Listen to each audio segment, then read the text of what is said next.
नमस्कार। हमारे नए वीडियो में आपका स्वागत है। तो किस तरीके से ग्रहण में साधना की वजह से एक पिशाच बाधा का नाश हो गया, एक साधक को अद्भुत कैसा अनुभव आ गया और किस तरीके से उसके ऊपर किया हुआ तंत्र प्रयोग नष्ट हो गया, यह हकीकत आप अगर सुनना चाहते हैं तो इस वीडियो को एंड तक देखना ना भूलें।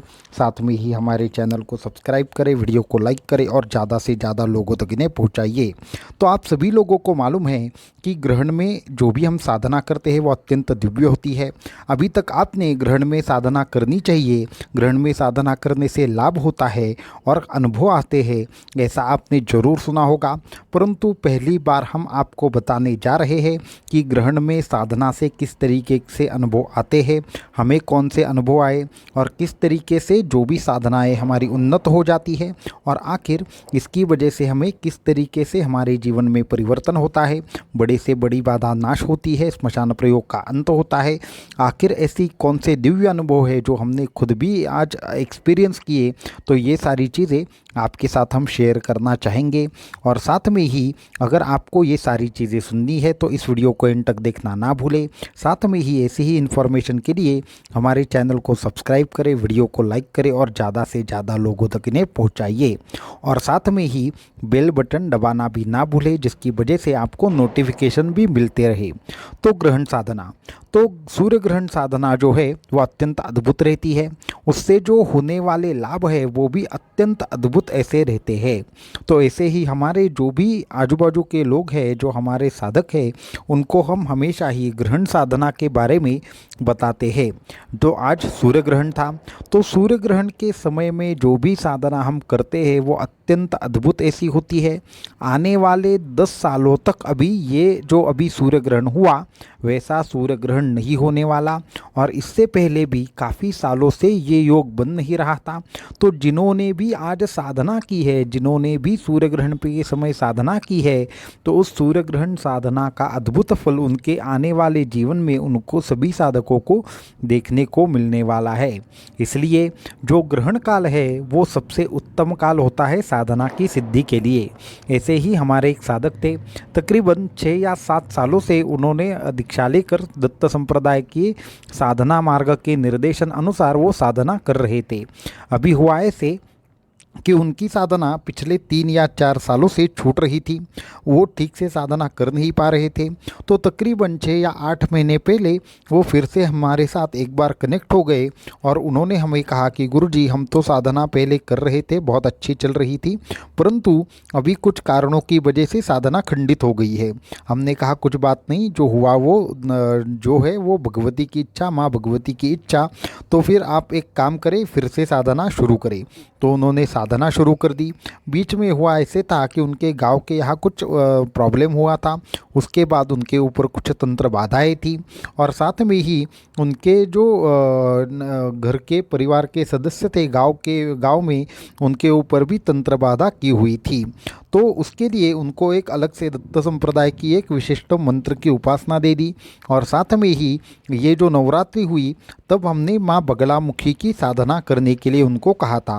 वो मंत्र का भी जाप कर लिया, लेकिन उस मंत्र की उनको जितनी चाहिए थी उतनी अनुभूति नहीं आई। तो फिर हमने उनको कहा कि ठीक है, इस दिन ग्रहण है, सूर्य ग्रहण है, तो आप इस दिन को इस तरीके से जाप करें, ये विधि रहेगी।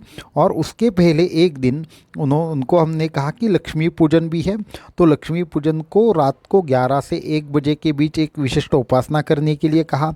ग्रहण काल में जो जितने भी घंटे ग्रहण होने वाला था, तकरीबन जो 1 से 1.5 घंटे का समय था, तो उस वक्त हमने उनको थोड़ा ज़्यादा समय बैठने के लिए कहा। तो उन्होंने उस तरीके से साधना की, सामने यंत्र रखा। फिर जो हुआ वो अत्यंत आश्चर्यकारक था कि उनके ऊपर तो हमने जैसे कहा कि कोई तंत्र बाधा थी और साथ में ही उनके घर में एक पिशाच बाधा भी थी। वो बहुत पहले से थी, हमने उसके लिए उनको उपासना दी थी। उपासना के माध्यम से वो पिशाच बाधा कंट्रोल में इतनी आ गई थी कि उनको उसकी तकलीफ नहीं हो रही थी।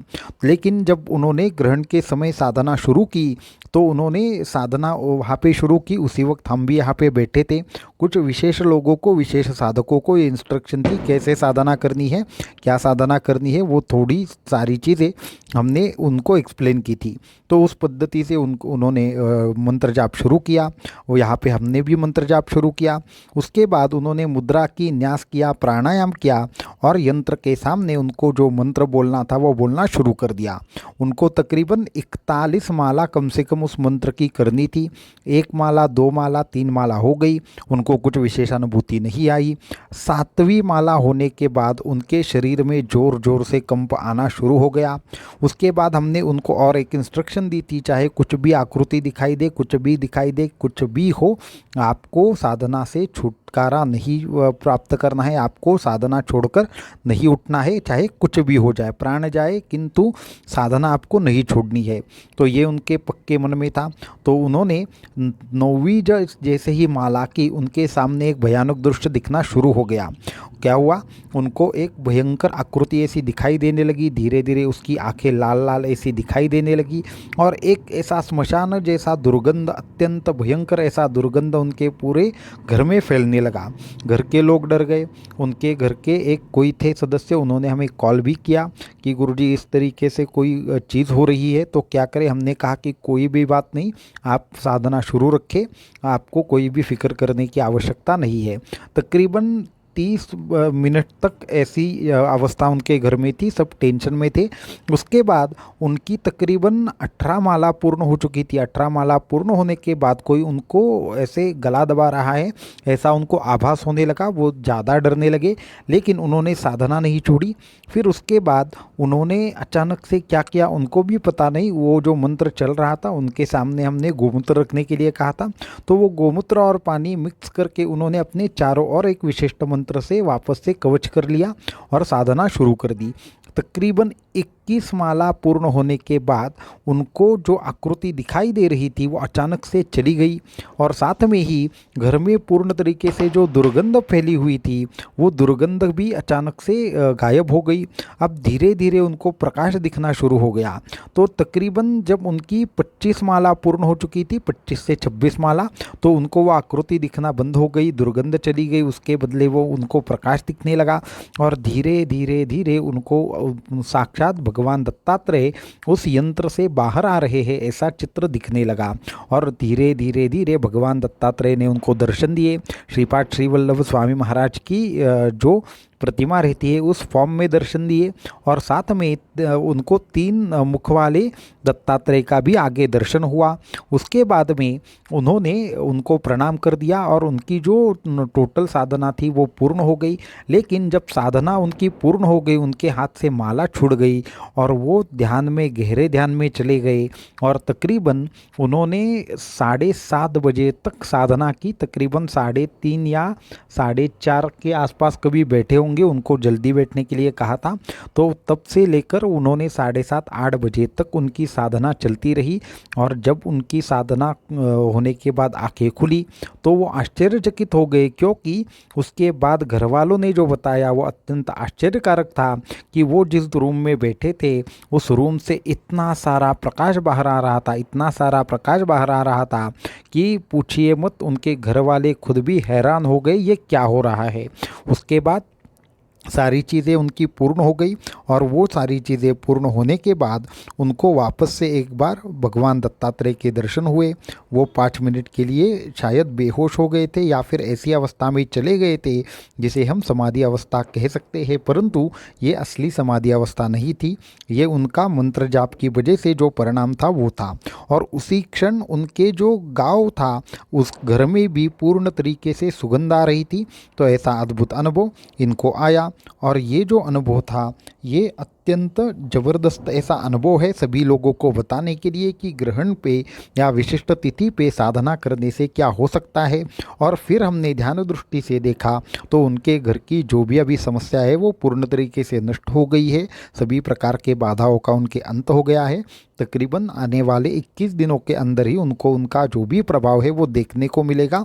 और जो सच्चे तौर पर जो उपासनाएं की जाती है, पूर्ण रूप से, पूर्ण तरीके से विश्वास से जो उपासनाएं की जाती है उससे अक्सर ऐसे रिजल्ट बहुत सारे साधकों को देखने को मिलते हैं। इसलिए सभी साधक जो है वो साधना ठीक से करें, पूर्ण विश्वास से करें। आपके जो जीवन में अवश्य आपको ऐसे अनेक दिव्य अनुभव प्राप्त होंगे। इसके साथ में हमें जो अनुभव आए वो भी थोड़ा सा हम बताएंगे।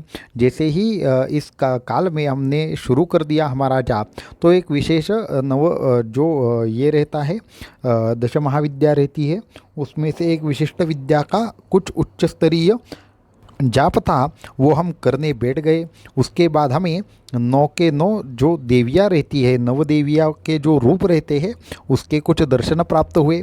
उसके बाद माता बगलामुखी का एक विशेष हमें ऐसा रूप आज देखने के लिए मिला, और साथ में ही भगवान शंकर जी और पार्वती जी के भी दर्शन इस काल में हो गए।